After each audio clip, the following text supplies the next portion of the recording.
je leva אתכם.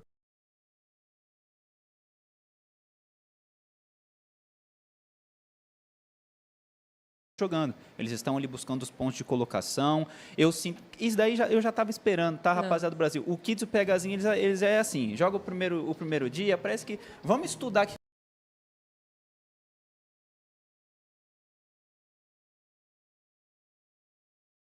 As well, Kyrie here, so you got to be careful. Meanwhile, King gets the weapon first. He's looking for the tag, and they're doing a great job. They actually have the left and rights here.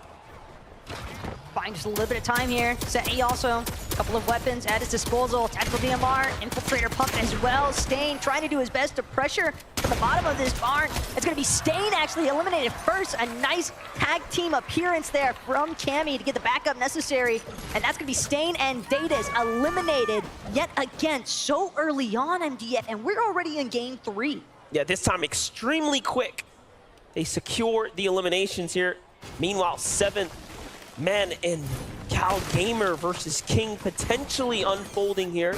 I do know Kanata is battling as well. It seems like he was taken down and eliminated by a different duo. So we are already seeing a very huge miss-up. Meanwhile, King, he will show you why he is one of the best. But let's not forget what Cal Gamer had to say. He said himself that he does not believe King has what it takes. He thinks King is a bit overrated, but I beg to differ.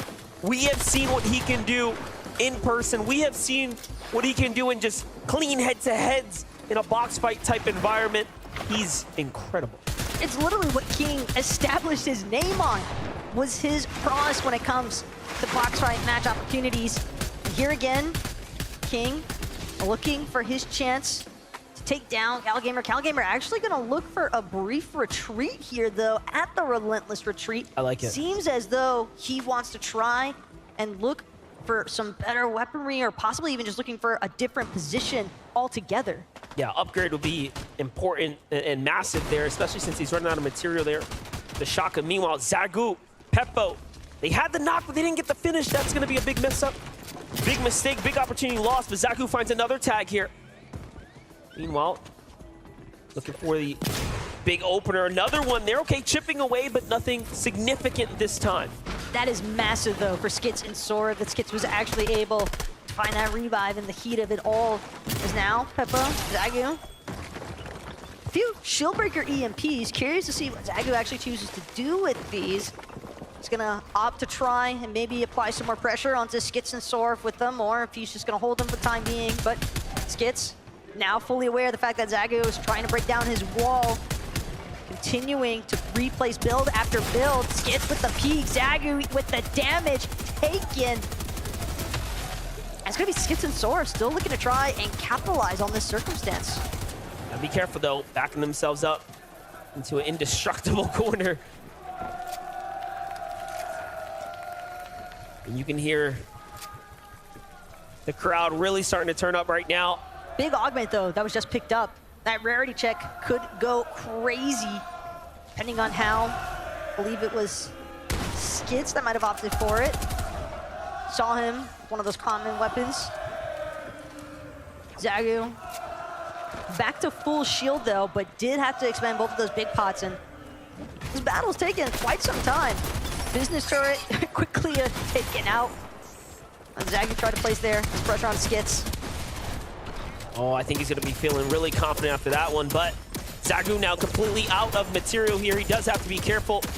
His teammate finds a little bit too, so Peppo goes in, fully boxes up. It's all going to come down to hitting the shots, and he does. Zagu showing us why he is one of the best. Coming directly out of the region of Asia, representing all the way for Japan, and my, oh my. Take a look now with Kylie and Fastroki.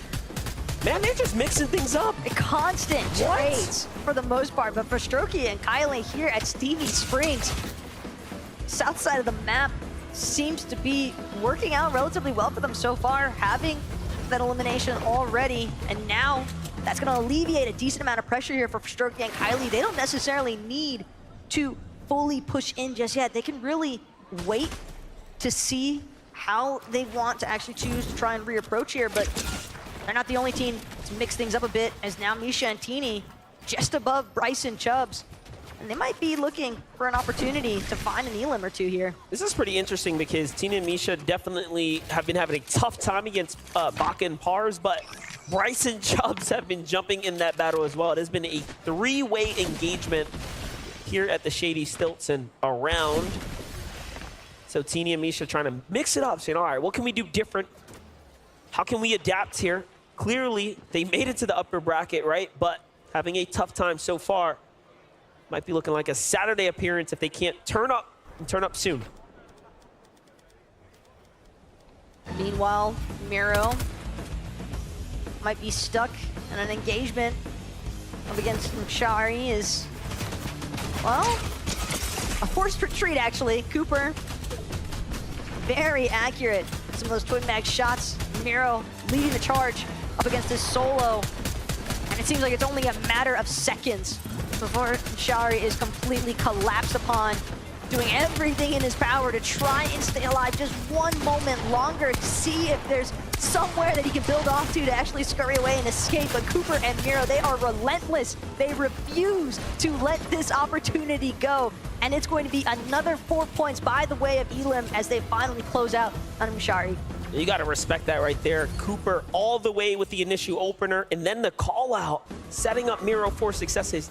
He said, hey, look, they're one. Trust me. Miro with no hesitation jumps directly in there.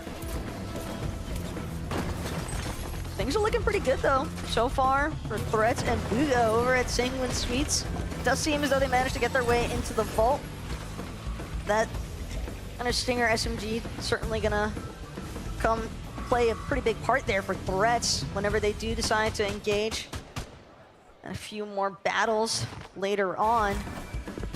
Clownsky and Grolls, though, a team that we really saw in quite the position last game. It was really their surge strategy that seemed to be a little bit lacking in game number 2. So now the mentality here for Grolls and Clownsky, if they want to find some points, want to work their way up even further on that leaderboard, just try and cement themselves into that top 25. But they've got to work through some other teams before they can find themselves there. Yeah, and work through those crash pads as well. Having them work against them for a second there, so Clownsky couldn't unfortunately join Grolls on the push to the top, so cost them a fair bit there, but all in all, they have things under control. A good height positioning, at least. That can definitely help a lot as far as establishing some surge damage is concerned. Meanwhile, inside of Rumble Ruins, you got Rabab Axe Force hiding inside of a bush, and a pretty common strategy as well for players, so look for those tag opportunities with some of that safety inside of the bush. Yeah, now that single Elim right there is onto Cooper. I know we're just hyping up Miro and Cooper's big eliminations they picked up, but look, Miro's now by himself in the distance there, so Cooper caught off guard out in the open there and away from his teammate. Here we get to see Heroics Thomas and Malabuka. They are up, they are standing, which means they have survived the drop clearly, and they are working their way towards the grand finals here and now. Massive stuff, though, from Malabuka and Thomas, given that they had to sit out for game number 2 because of Kanata and Ager. Right. So for them to be able to play makeup time now, just adding to their total point count for the day. Because again, we are in game 3 of 5.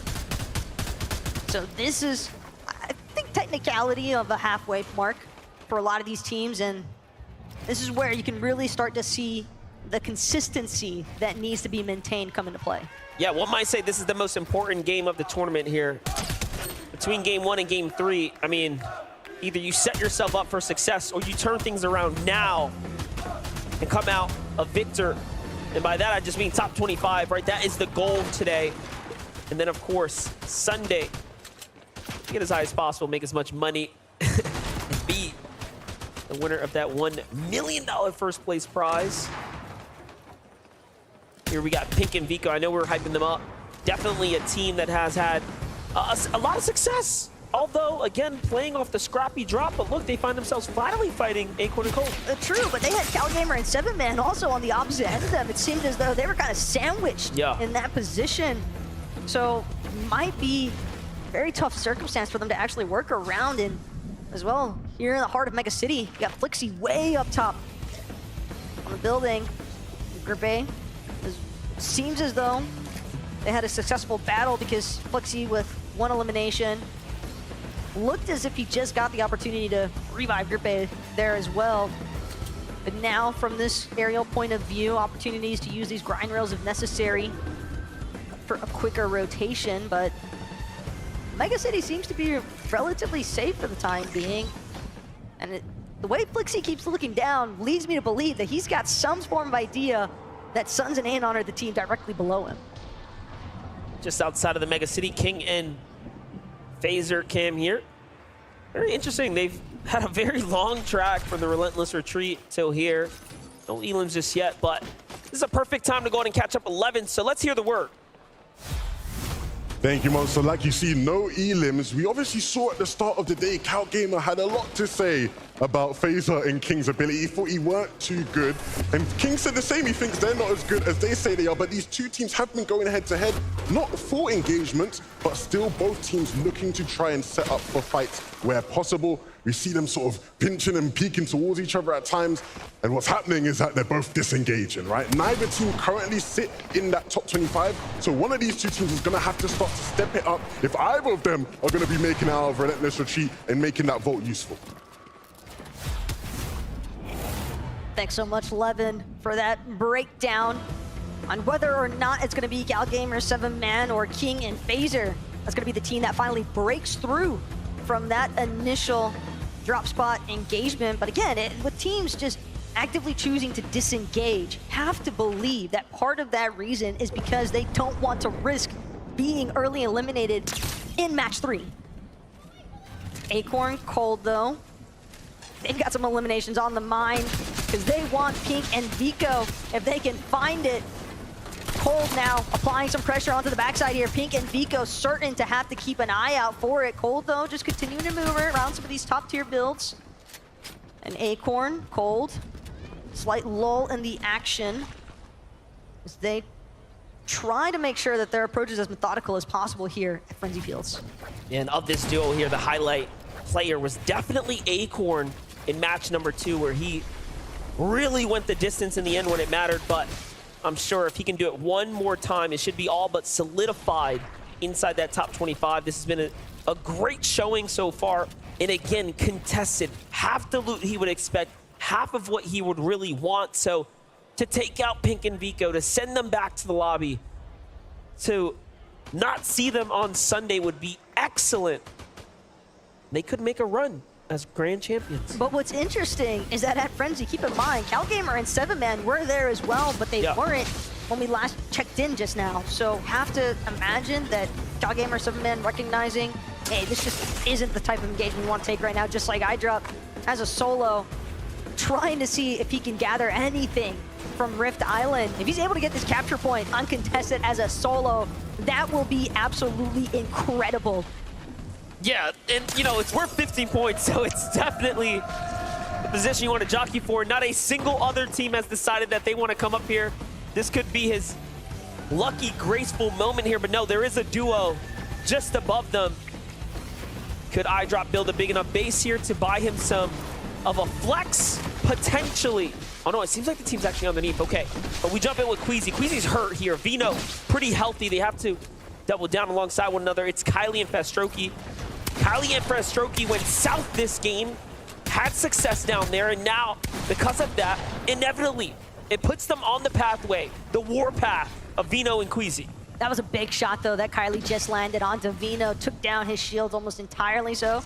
Vino's gonna have to pause for a moment, utilize one of those legendary slurp juices to make sure that he is at ample HP to actually take this engagement. It's Kylie now looking for where he wants to try and make this finalized approach, but doesn't realize Veno's managed to sneak up behind him. And Veno making sure to return the favor of damage done. Queasy as well, starting to create a little bit of a separation here, starting to see whether or not he can try and pressure on the other side of these builds from Veno. It's a nice pressure application from this duo. All they've got to do now is finish it. Vino making Monaco very proud here so far for the upper bracket. This fight now approaching that time where you start to think, How worth it is it? Can we get out of here safe and sound? Is there an exit plan for us? You have to assume they're feeling the same way. Yup, the demeanor says so, and we call it just right. They want to get out of there as much as we want to see them rotate, so on they go. Meanwhile, the same can be said about Pink and Vico. I'm sure they're thinking, okay, what's the game plan here? Acorn and Code know better, but at the same time, Acorn and Code are in such a better position. It's in their best interest to actually stay here, hold them out. And not only This that, is the team they want to take out. exactly. Plus, Pink, we saw his builds just now in comparison to Cold. It is a night and day difference. I mean, Cold with 90 builds to still work through. Meanwhile, Pink, I believe last checked in, he had around like 16, 18. That's practically nothing. They've invested so much time here now that they don't really have another option other than to close this fight out because they need the materials, they need the refresh off of Cold and Acorn. Acorn, Cold, but Cold gets him in the box and puts down the other as well. Pink and Vico shut down and sent back to the lobby. And that is the best team for them to eliminate. They already have pretty much top 25 now sealed in the bag. They were in third place coming into this, picking up these elims here. It was so good to kind of run it back one more time. Boxes him up, finishes him off.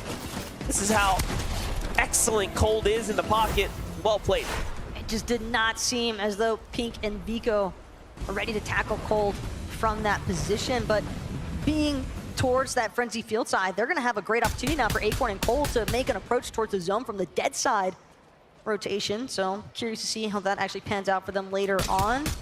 But as for Rise and Iamzo, solid as ever in terms of applying damage. They're also the only team that finished top 5 in every major of the 3 majors. That is an exceptional position to put yourself in, really showing how flexible they are season to season.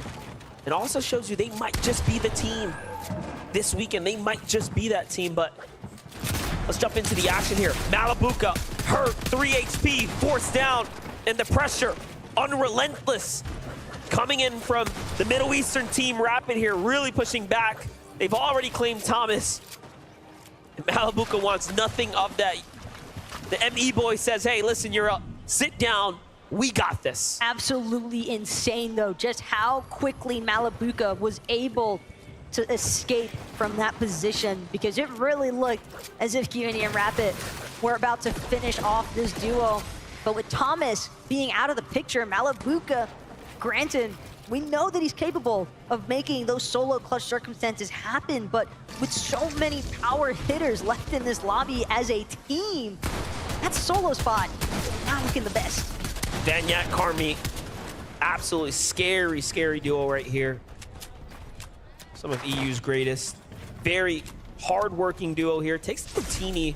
Tina and Misha just haven't caught a break here. Rotating all the way down from the north side. Coming up short here now. Fragmented apart. Misha is looking to replenish himself here, but the Storm Surge is active. And Vanyat just says, hey, you know what? I want nothing to do with this. It's already looking pretty tough. I'm going to just go ahead and rotate on out of here. They're going to crash pad their way across, and that should be all she wrote. And to be fair, effective rotate. It's a lot of map to cover, though, for some of those north side teams. With the way that things have been breaking down, but still, Vanyat and Karmi, again, doing a great job utilizing those crash pads. As Cammy and Seti together as a duo, that's something that we haven't really seen too much of at this point in the game. Curious to see how their end game goes now that they're both up and running. They're checking bushes, they're looking around, they're trying to see who is lingering about. They already have themselves their 3rd elimination, and they're sitting on top of the loot. So this is a full-on refresh for someone who was up on high ground here. So this is an excellent find for them. Meanwhile, looking at the top 5 here, Ritual and Reet are leading the charge by a fair margin. The only team on their heels now, Cold and Acorn, as Geras and Shari have been sent back to the lobby. But again, if you take a win right now, I mean, you have just about done enough. It'd be hard-pressed for you not to get out of the upper bracket and go straight to finals with a victory. Yeah, we're definitely starting to see a pretty big point disparity from our top 10 to even our top 20 competitors. Group A and Flixe, though, one more time. Another revive. It's going to have to go through, but this time it's going to be Group A turning the favor onto his teammate Flixe. But that med mist as well.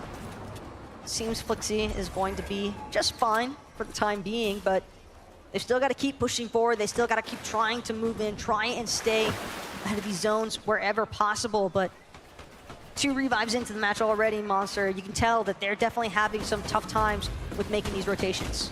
And I know we're jumping in with Monaco's Mustache and Falcon Tayson here, but I want to give a lot of credit to Baka and Pars, who have a great position over the lobby right now. A bird's eye view. They are one of the few teams poised up for potential high ground, and they have just continued to show us what they are made of. They are now officially slipped their way into top 5, really working their way up. But hold up, Tayson's got a lot of problems knocking on his door. Ping has gotten knocked in the mix there. So while he was focused on Tayson, other teams started to look inwards, and I'm not sure Tayson understands that there was a down body there. Or maybe he did and might be interested in trying to pursue it. He's thinking about it.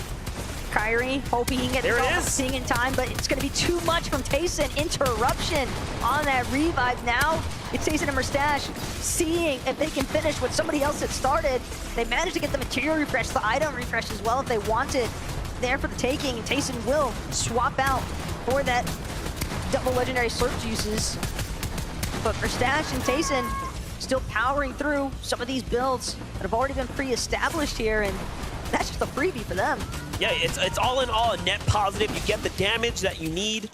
You start inching your way towards this end game, then looks like it is going to be a Slappy Shores finish here. It's going just outside the mountain there. Vino's already marked up the position they want to be in. It's that natural high ground on the backside here, the ice capsule. But again, Baka Pars looking downwards on them, putting that infinite upwards pressure here, not making it look easy at all here. He's going to have to concede for a bit. It's cost him a lot. He's going to have to take some of Vino's inventory as well. So Vino trusting in Queasy to lead the rotate here. It's all about that middle, though, at this point for Queasy, especially when you know that you're having some pressure being applied to you from the high ground. The more durable your builds, the better. As far as understanding, though, which way he wants to target Queasy, recognizing the fact that he's got his chance right now to just keep building up. And again, with it being metal, it's so difficult for teams to really take a second to try and chop them out just yet. Queasy gotta look for the connect onto some of these other builds, but dropping down ever so slightly, still maintaining the height overall, though. And that's what I do best. Limited builds to just get there, connects it to a structure in the distance, but Cammy and Seti are looking backwards and they're saying, no, not today, not in this lobby. I want to fight for it as well. We need a big game here. We need it now. And all of a sudden now they are the most resistance on the front side of the zone here. But if they don't put pressure back, we know what's going to happen. Vino, Queasy will run with this. Seti and Cammy aren't careful. Keep in mind where their builds were starting to go towards. I mean, with the direction that Queasy's headed, at least, it almost seems as though they might headbutt each other on the high ground at the moment here. But it's Acorn, a bit sneaky with the crash pad.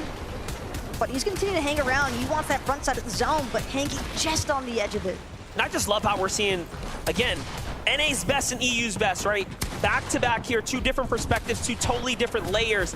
Acorn and Cold, again, just excellent low ground teams playing to what they play best, and they're doing it well here. Meanwhile, you do, of course, have your other teams fighting for height, so an excellent play to watch unfold here, but we jump into Pars, and end game from Pars here, too. No Baka.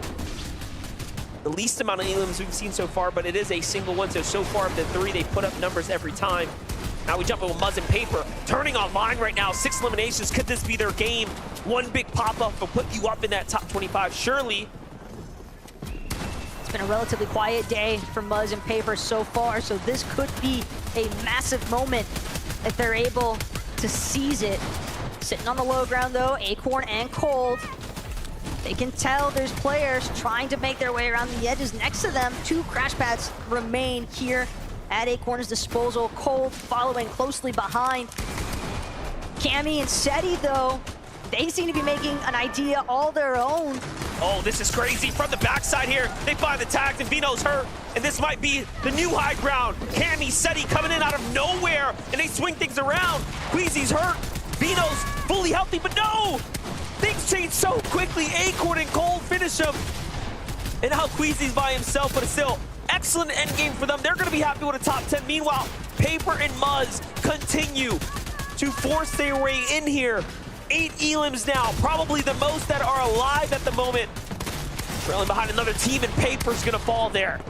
And unfortunately, Muzz to follow suit, but Merstash still up and kicking. Seti, though, with a massive hit, and that's the back-to-backs now onto Robop. With the materials refresh, it might not do him any good. He's not able to break into the zone in time. Acorn instead will be here to play cutoff, as now Merstash forced underneath it all. Larkpix as well, living as a solo. This is looking like Acorn and Cold's game for the taking. And Acorn's doing an excellent job pressuring with the breach of shotgun, making sure no one's got a chance to breathe, but Larkpix is still going. He's found 2.